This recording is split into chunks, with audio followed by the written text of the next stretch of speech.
Assalomu alaykum YouTube ishqibozlari, bizni kuzatib boradigan kanalimiz a'zolari, mana Hindiston davlatidan keldi, mana banan ko'chatlarimiz keldi. Grand 9 sortli, mana tomirlari baquvvat, holati ham ajoyib holatda, torfga ekilgan, mana hincha, mana Pramoy Hindistondan keldi. Mana shu holatda ekilish jarayoni ketyapti o'zi. Torf va biogumis qorishmasi, vermikulit aralashmasi.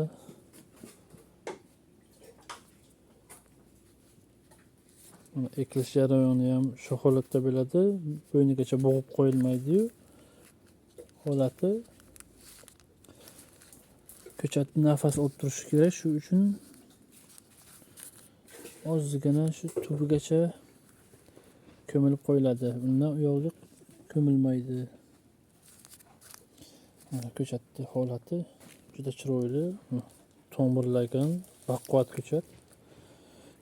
Xudo xolasa buni sotuvga chiqarish jarayonini boshlaymiz. Xudo xolasa o'sha vaqtda videolarni qo'yishni boshlaymiz.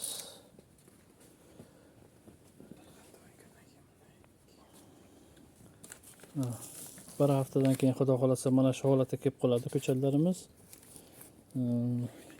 Bir oydan keyin mana shu holatga kelib qoladi. Barglarda dog'lari paydo bo'lib,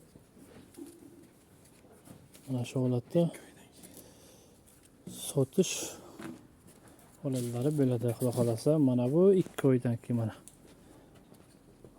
bargdagi dog'lari o'zi ko'chatni qanaqaligini ko'rsatib turibdi. Mana tagidagi belgilardan ham bilsa bo'ladi. 100% hosil beradigan ko'chatligi uni bor mana busida. Barglarda dog'i bor. Kattargan sayin bargdagi dog'lari yo'qolib boradi. Bular polni biogumis ekilgan. Mana bu yoqqa tagida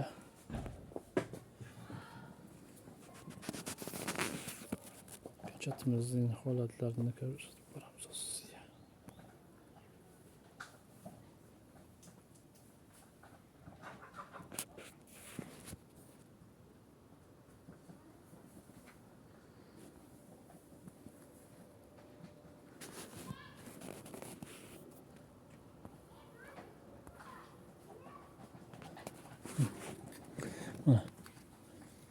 Ko'chatning holatini qarang, bitta ko'chatda 2 dona banan ekilgan chiqilgan.